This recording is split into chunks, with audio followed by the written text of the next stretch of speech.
Our programs offer many languages. Please visit suprememastertv.com/schedule. Nos programmes offrent plusieurs langues. Veuillez visiter suprememastertv.com/schedule. Nuestros programas ofrecen varios idiomas. Visiten suprememastertv.com/schedule. برنامه‌های ما شامل زبان‌های بسیاری است. از این وبسایت دیدن فرمایید suprememastertv.com/schedule. Marc Chagall, an artist who went through many difficulties and external struggles in his life, once said, "Only love interests me, and I am only in contact with things that revolve around love." How did he overcome all these challenges to find love and express it in profound ways through his art? Marc Chagall, artist, dreamer, and innovator. Part 1 of 2. Continue watching to find out more.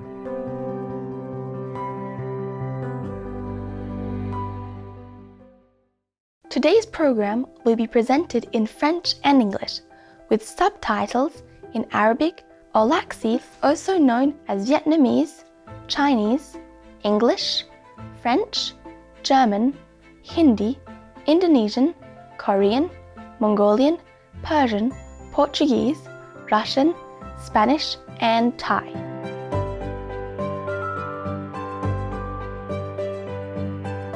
Bonjour téléspectateurs épris de paix. Je suis Auréana de la ville culturelle de Montpellier en France. Notre peuple se joint à vous pour remercier tous les artistes qui embellissent notre monde grâce à leur talent.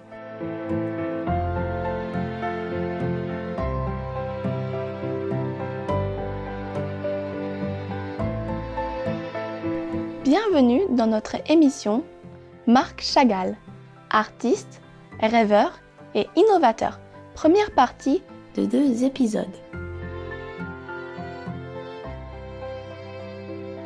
Aux côtés de Pablo Picasso et d'Henri Matisse, l'artiste franco-russe Marc Chagall a été salué comme l'un des géants du modernisme européen des arts visuels du XXe siècle.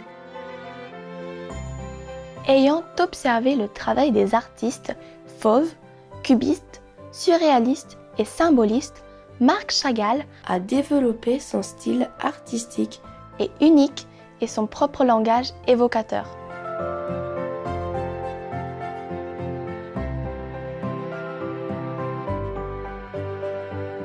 L'amour et la religion, et plus tard la paix et l'humanité, étaient les sujets les plus importants de ses œuvres. Et ils étaient présentés de manière onirique, lyrique ou métaphorique. Il a connu l'une des carrières les plus longues, les plus innovantes et les plus productives de l'histoire de l'art moderne.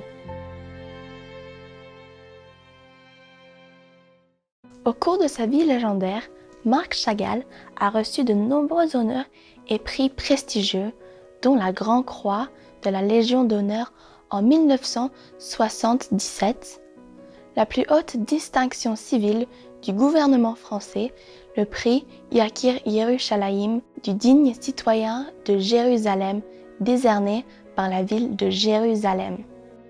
Il a été fait membre honoraire de l'Académie américaine des arts et des lettres, membre de l'Académie royale des sciences, des lettres et des beaux-arts de Belgique.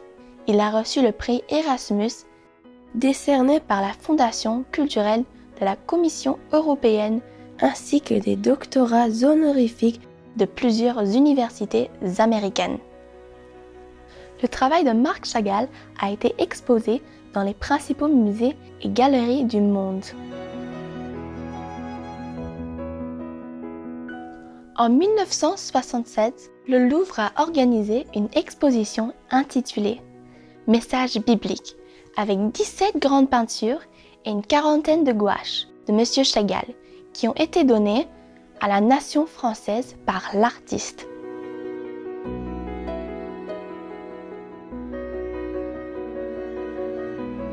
Plus tard, le Musée national du message biblique, Marc Chagall a été construit à Nice, en France, pour honorer ses œuvres d'inspiration biblique.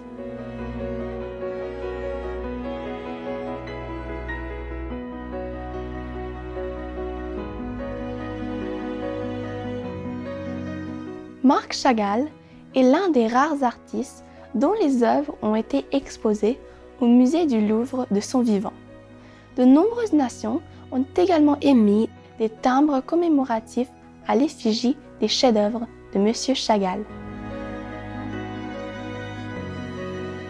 Comment Marc Chagall a-t-il commencé son parcours artistique? Revenons à ses origines. M. Chagall naît le 6 juillet 1887 à Moïse Zakharovitch Chagall, dans une petite ville près de Vitebsk, dans l'actuelle Biélorussie. Il est l'aîné de 9 enfants. Ses parents sont des juifs, hassidiques, pratiquants, et la religion joue un rôle important dans sa famille.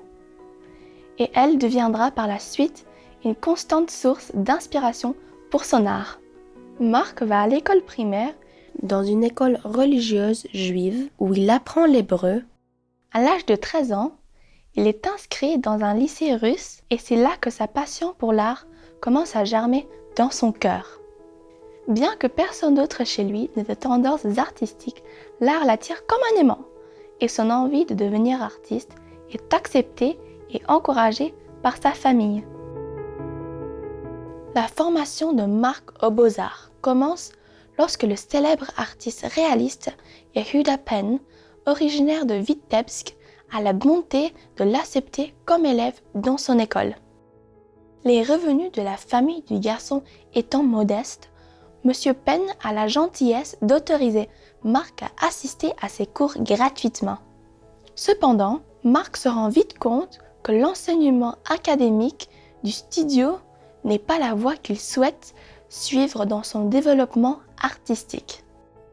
Alors cette année-là, il aménage à Saint-Pétersbourg et il s'inscrit à l'école de dessin et de peinture Zovantseva sous l'égide du célèbre décorateur juif Léon Bakst.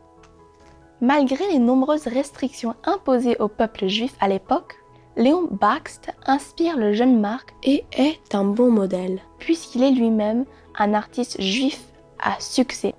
En 1910, Marc s'installe à Paris pour poursuivre ses études. Paris est alors le centre mondial des arts et de la culture. Et le cubisme est à l'honneur sur la scène artistique d'avant-garde. Marc s'inscrit à l'Académie de la Palette et passe son temps libre à visiter des galeries et des salons et à étudier le travail d'anciens maîtres au Louvre. L'atmosphère artistique, animée et passionnante, les activités culturelles et tout ce qui caractérise Paris stimulent le jeune artiste. Il a l'impression d'avoir découvert un monde exaltant et de nouveaux horizons. Il observe minutieusement et analyse tout ce qu'il voit, apprenant tout en cherchant à créer son propre langage visuel et à former son style d'expression.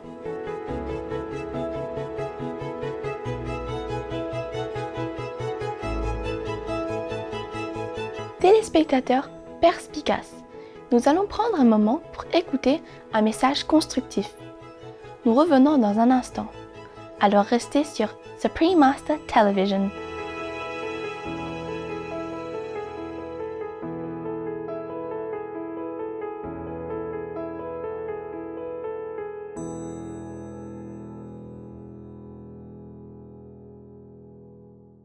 Ravi de vous retrouver dans notre programme sur le remarquable artiste franco-russe Marc Chagall.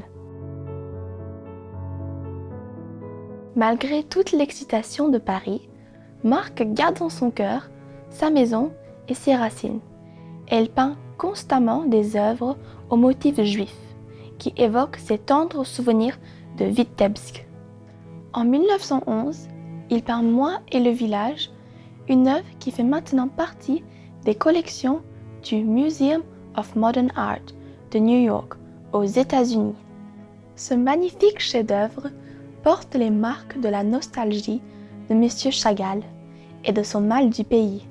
Le tableau dépeint une scène idyllique de la vie de village. En haut à droite du tableau, une rangée de maisons et une petite église dessinent une ligne d'horizon lointaine. Dominant l'espace pictural, deux silhouettes, celle d'un homme et celle d'une chèvre se regardent intensément, représentant peut-être la relation harmonieuse entre les mondes humains et animal. L'homme, portant une croix chrétienne, tient tendrement un jeune arbre plein de vie et d'espoir. Bien que l'on puisse voir certains éléments de l'influence cubiste et fauve, le langage est incontestablement celui de Chagall. Il ajoute un sentiment de douceur et de sérénité à travers ses couleurs vives, la tranquillité et l'espace dans les lignes et les formes, comme si le sujet venait de son cœur. En plus de la peinture, M. Chagall écrit aussi de la poésie. Comme ses autres œuvres artistiques, ses poèmes révèlent souvent son amour pour sa patrie. Par exemple, un de ses poèmes s'intitule « Ma maison éloignée ». It rings in me, the distant city, the white churches, the synagogues. The door is open, the sky blooms, life flies on and on. Monsieur Chagall exprimera de nouveau son profond amour pour sa patrie. En 1944, dans sa lettre ouverte publiée à ma ville de Vitebsk, déclarant « Je n'ai pas vécu avec vous, mais je n'ai pas une seule peinture qui n'ait pas exhalé votre esprit et votre réflexion. »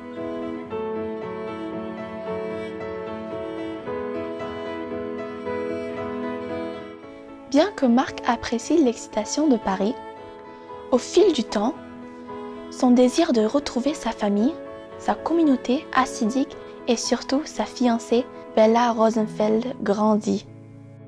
Après sa première exposition solo à la galerie Der Sturm de Berlin en juin 1914, il retourne à Vitebsk. Avec l'énorme succès de son exposition, M. Chagall espère convaincre les parents de Bella de lui donner la main de leur fille. Et en effet, ils acceptent et en 1915, Bella et lui se marient. Cependant, la situation difficile en Europe à l'époque et la frontière russe fermée font que M. Chagall n'a pas d'autre choix que de rester en Russie et en Biélorussie soviétique jusqu'en 1922. C'est à cette période que M. Chagall fonde avec beaucoup d'enthousiasme l'école artistique de Vitebsk. L'école a plus tard été qualifiée d'école d'art la plus distinguée de l'Union soviétique. Cependant, les problèmes politiques éclipsant ses efforts, M. Chagall doit chercher un autre type de travail et il finit par accepter un poste d'enseignant dans un refuge pour garçons juifs qui accueille des réfugiés orphelins à la périphérie de Malakovka. En dépit de difficultés financières et de la situation politique, c'est à cette époque que M. Chagall crée certaines de ses peintures les plus célèbres, des œuvres enjouées qui reflètent la vie heureuse dont il jouit avec Bella. Bella Meyer, la petite fille de Marc et Bella Chagall, nous en dit plus sur leur relation. The embrace as the basic expression of love is right at the center of Chagall's work. Bella was the first love of his life. She was his great inspiration. His guide, his muse, she made it possible for him to dream, to paint. It's a beautiful love story.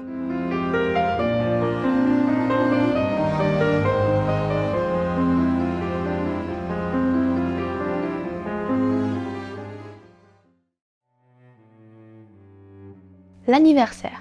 Une peinture à l'huile réalisée en 1915, l'année où Marc et Bella se sont mariés, est l'une des œuvres que Bella a inspirées. Dans un cadre simple mais soigné, la femme semble courir, sans doute pour trouver un vase où mettre son bouquet de fleurs d'anniversaire, tandis que l'homme flotte avec amour au-dessus d'elle et lui vole un baiser. Il est évident que la peinture dépeint un moment intime de l'artiste et de sa bien-aimée Bella, et les sentiments joyeux que Chagall a éprouvés pour l'amour de sa vie. Les peintures de Marc Chagall dépeignent souvent son épouse chérie. Bella et sa muse est la jeune mariée dépeinte dans nombre de ses tableaux. Dans son autobiographie Ma vie, Monsieur Chagall décrit sa première rencontre avec Bella en ces termes. Son silence est le mien, ses yeux les miens. C'est comme si elle savait tout de mon enfance, mon présent, mon avenir, comme si elle pouvait voir à travers moi. Les fleurs sont un autre sujet constant dans les tableaux de Monsieur Chagall. Bien qu'il ne soit pas jardinier, il exprime son admiration pour les fleurs à travers son art. Flowers are among the most beautiful objects in all creation. They become an important theme in Marc Chagall's work only in the 1920s. He says that he hasn't seen them in Russia in his childhood, but when he goes to France, he's exposed to these flowers. When Chagall paints flowers, they're not just about beauty, they mean something more to him. They're always massive bouquets which look more like a tree of life, which form a link between earth and heaven. I think it's spiritual. His work has a kind of universality to it, which traverses cultures. It's a kind of instantly understandable theme. There is no barrier between what he truly believes in, what he feels, and what he tries to communicate. Joyeux téléspectateurs, nous espérons que vous avez aimé notre programme aujourd'hui. La première partie d'une série de 2 épisodes. Marc Chagall, artiste, rêveur et innovateur. Rendez-vous samedi pour la seconde partie. Dans un instant, retrouvez Servir le monde sans nuire aux autres êtres. Le fermier Sivalingam Vasantankumar, seconde partie, juste après les nouvelles d'exception. Puisse chaque instant de votre vie être rempli de grâce divine. Joyful viewers, we hope you have enjoyed our program today, part 1 of the 2-part series. Marc Chagall, artist, dreamer, and innovator. Please return on Saturday for part 2. Up next is Serving the World Without Harming Other Beings. Farmer Sivalingam Vasantankumar, part 2 of 2. Right after noteworthy news, may each moment of your life be filled with divine grace. Our programs offer many languages. Please visit suprememastertv.com/schedule and suprememastertv.com/AJAR.